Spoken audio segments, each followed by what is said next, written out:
Assalamualaikum warahmatullahi taala wabarakatuh. Bismillahirrahmanirrahim. Alhamdulillahi rabbil alamin.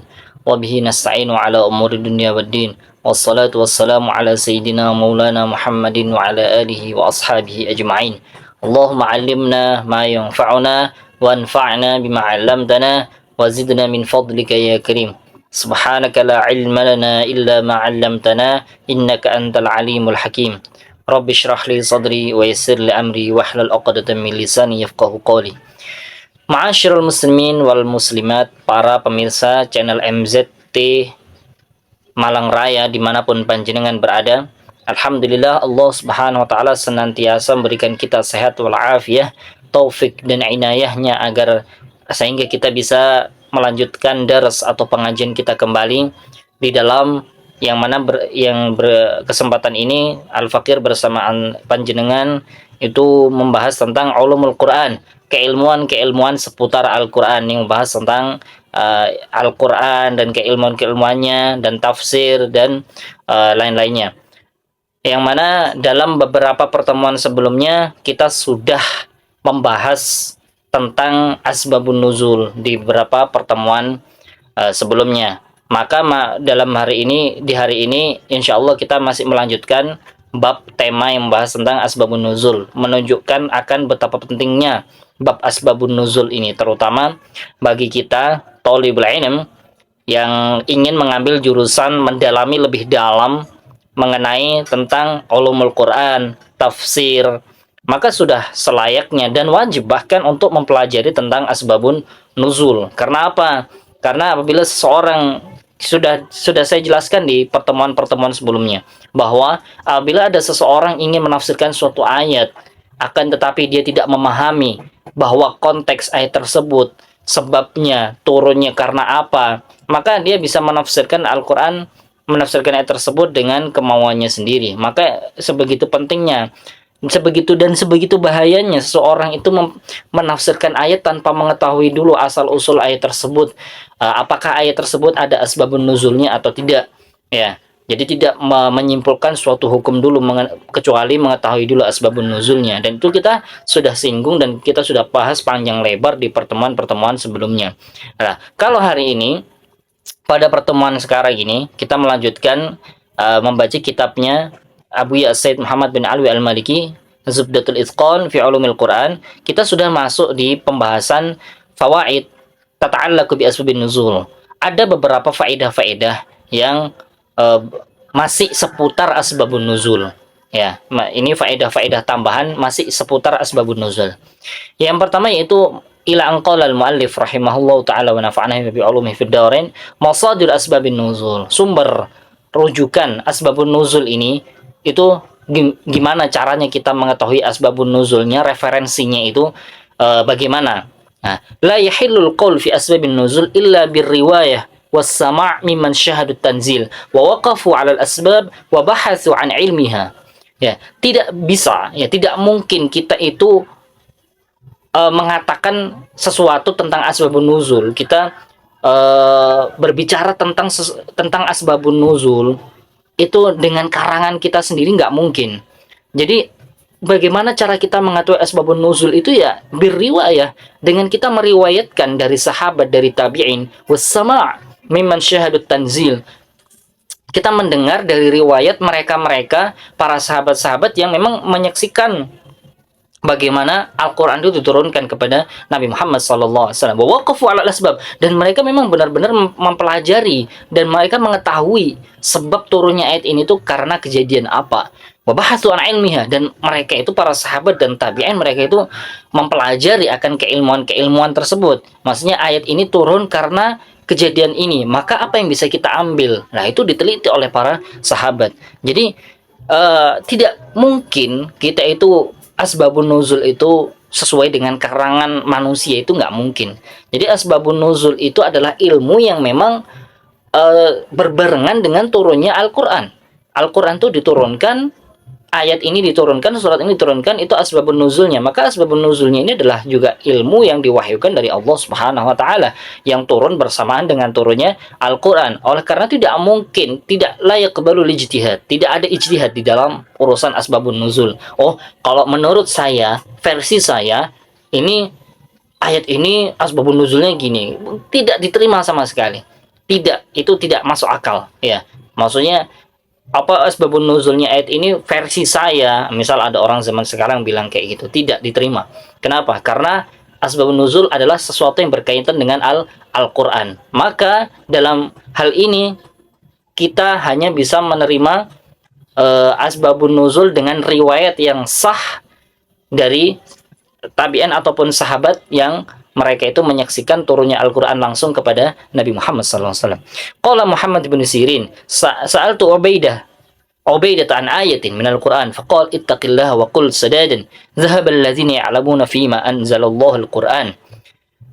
Muhammad ibn Sirin itu pernah berkata, saya pernah bertanya kepada Ubaidah tentang satu ayat di dalam Al-Quran yang mungkin saya nggak tahu artinya. Kemudian apa jawaban sahabat Ubaidah? Beliau menjawab, ittaqillaha wa qul sadadan. Bertakwalah kepada Allah, hati-hati. Nah, bahasanya gitu kata sahabat Ubaidah ini. Hati-hati, wa qul sadadan, ngomong yang benar. Zahabal ladzina ya'lamuna fima anzalallahu al-Qur'an. Orang-orang yang mereka itu mengetahui, yang tahu tentang asbabun nuzul, yang tahu tentang Al-Quran itu diturunkan sebabnya, detailnya karena kejadian apa kejadian itu, mereka sudah pergi semua yang mengetahui itu. Mereka sudah tidak ada sama zahab, ya, mereka sudah wafat. Masa itu telah lewat, ya, masa itu telah lewat. Artinya masa di mana orang-orang pas waktu masa itu mereka tahu sebab turunnya ayat ini karena apa, sebab turunnya surat ini karena apa. Mereka tahu tentang asbabun nuzulnya Al-Quran. Nah, mereka itu ada masanya, dan masa ini telah lewat. Jadi kalau ada orang-orang sekarang ingin ngomong tentang, oh ini maksudnya ayat ini maksudnya ayat ini, itu sangat tidak benar. Ittaqillah, hati-hati, wa qul sadadan. Itu nasihat yang dikatakan oleh sahabat Ubaidah kepada Muhammad ibn Sirin. Wassahabatu radhiyallahu anhumul marji'ul awwal wal akhir li hadzal naql. Dan sahabat yang mereka hidup, pernah merasakan hidup dengan Nabi Muhammad SAW, mereka adalah referensi pertama dan terakhir untuk masalah ini, masalah naql, masalah kita itu bisa percaya riwayat yang sah yang membahas tentang asbabun nuzul. Jadi patokannya di sini benar-benar sahabat. Kenapa? Karena para sahabat yang mengetahui detail kejadian kenapa ayat ini diturunkan kepada Nabi Muhammad SAW, atas sebab apa, konteksnya apa, itu hanya para sahabat. Dan kita tentunya mengetahuinya, cara mengetahui dari sahabat ya gimana? Ya dari riwayat. Ya, dari riwayat yang ada di dalam hadis-hadis.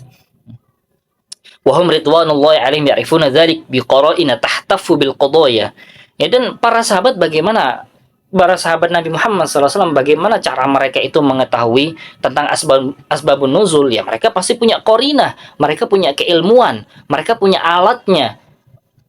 Allah Subhanahu wa taala memberikan fadilah, keutamaan kepada para sahabat itu. Mereka langsung hidup menyaksikan Nabi Muhammad SAW semasa hidupnya bagaimana wahyu itu diturunkan. Mereka pasti punya qarain, punya qarinah, punya alat, punya dalil bagaimana mereka itu bisa istinbat, mengambil hukum dari kejadian tersebut. Oh, ayat ini diturunkan karena ini hukumnya gini. Ya, mereka pasti punya.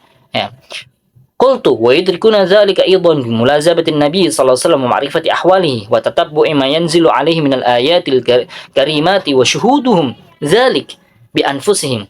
Ya, pastinya mereka para sahabat itu bisa mengetahui tentang itu asbabun nuzul ya, karena mereka mulazamah. Mereka itu terus-menerus bersama dengan, mereka itu terus-menerus hidup bersama Nabi Muhammad sallallahu alaihi wasallam, bergaul dengan Nabi. Mereka mengetahui ahwalnya Nabi Muhammad sallallahu alaihi wasallam. Dan mereka terus mengikuti, ya, terus ngefollow apa yang terjadi kepada Nabi Muhammad SAW, apa yang turun kepada Nabi Muhammad SAW, apa yang diwahyukan kepada beliau dari ayat-ayat, dari surat-surat, dan mereka menyaksikan itu dengan mata kepala mereka sendiri. Ya, mereka menyaksikan itu secara langsung. Maka mereka pasti punya ilmunya. Nah, mereka bisa untuk mengetahui asbabun nuzulnya setiap ayat gitu.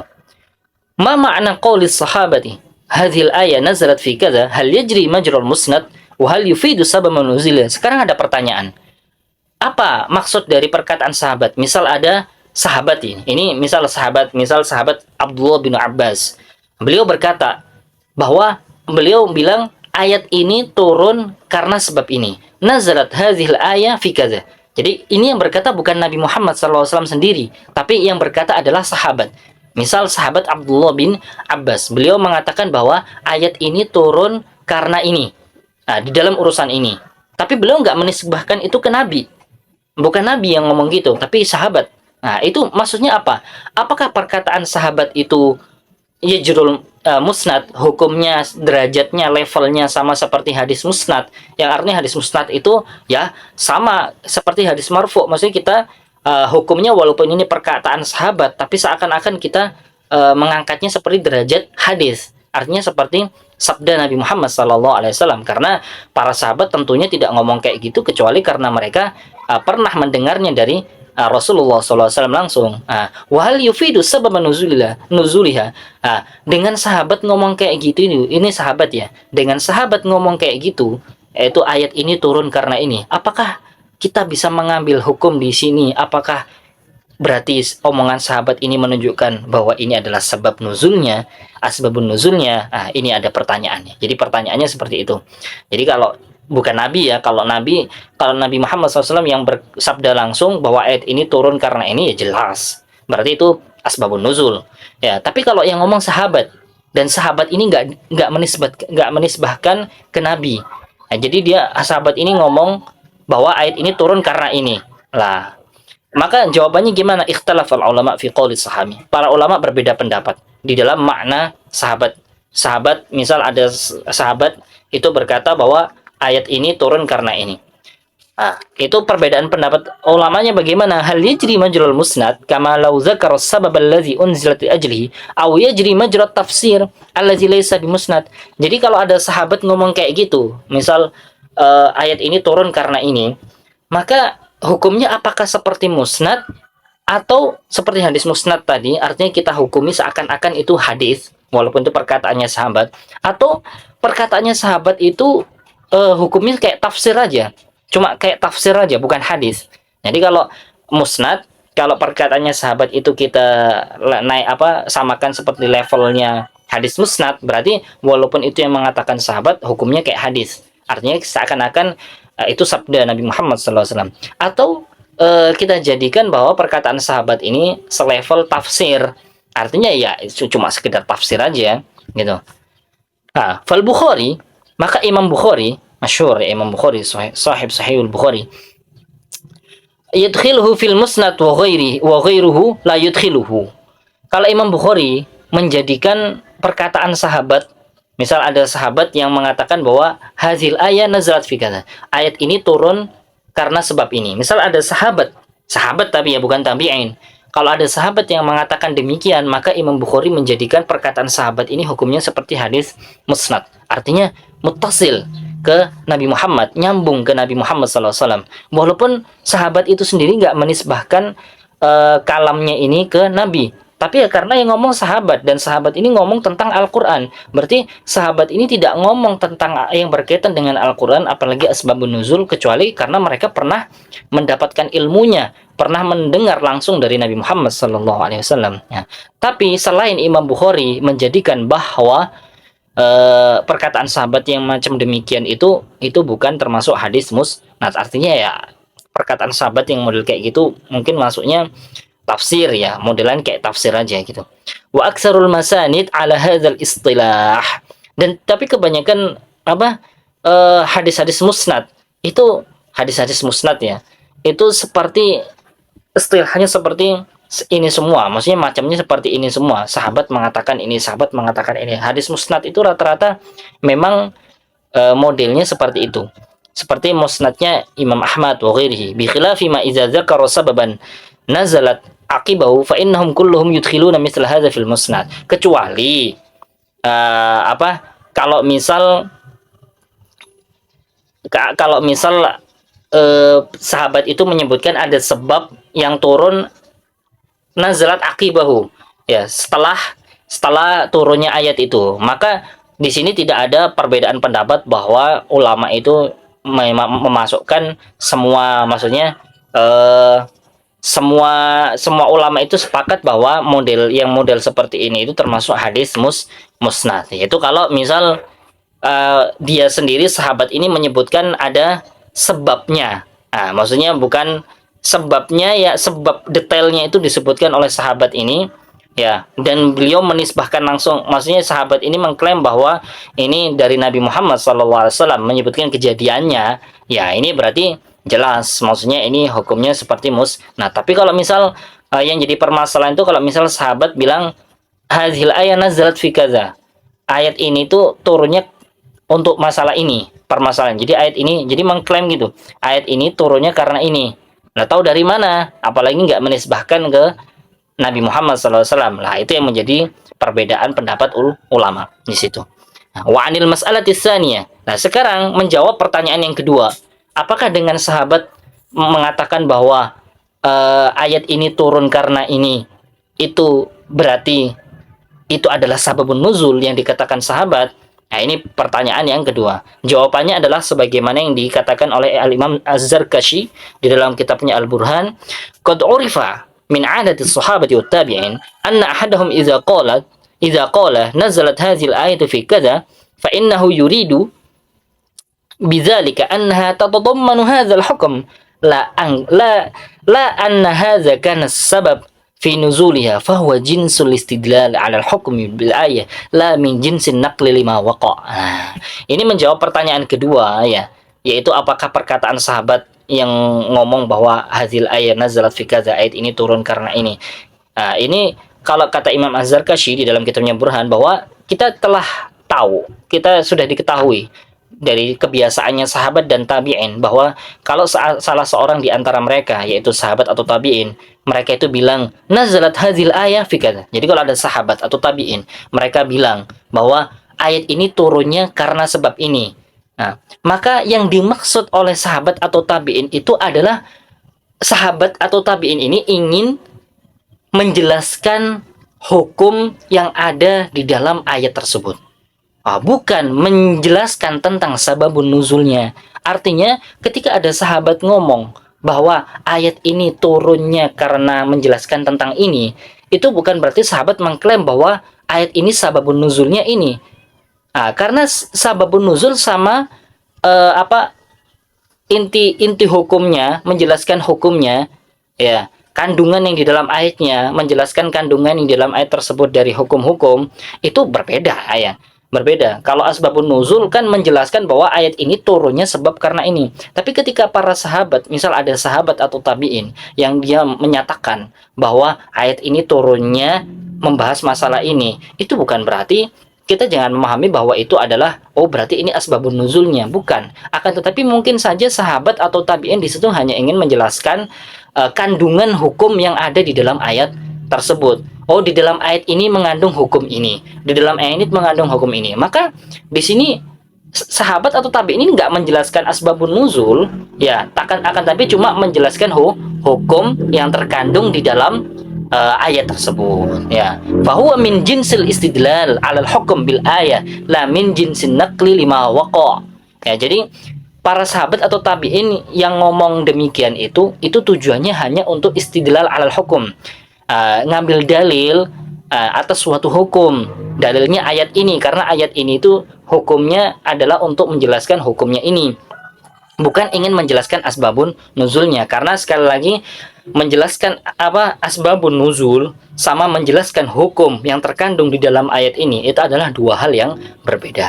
Ya, ini menjawab pertanyaan yang kedua, yaitu apakah sahabat ketika mengatakan bahwa ayat ini turun karena ini, lantas di situ apakah berarti sahabat ini menyatakan bahwa asbabun nuzulnya ini, kita memahami bahwa perkataan sahabat ini adalah asbabun nuzul? Tidak, ya. Nah, selama di sana tidak ada klaim bahwa ini asbabun nuzul, tidak menceritakan detail kejadiannya, bahwa apa detail kejadiannya pas waktu turun dari Nabi ke Nabi Muhammad SAW itu sebabnya karena ini, maka itu bukan asbabun nuzul ya. Itu tujuannya sahabat atau tabi'in yang ngomong demikian itu tujuannya hanya untuk menjelaskan hukum yang terkandung di dalam ayat tersebut. Ya. Wallahu a'lam bishawab. Mudah-mudahan sedikit pembahasan ini bisa bermanfaat bagi kita semuanya, menjadikan ilmu yang berkah dunia dan akhirat.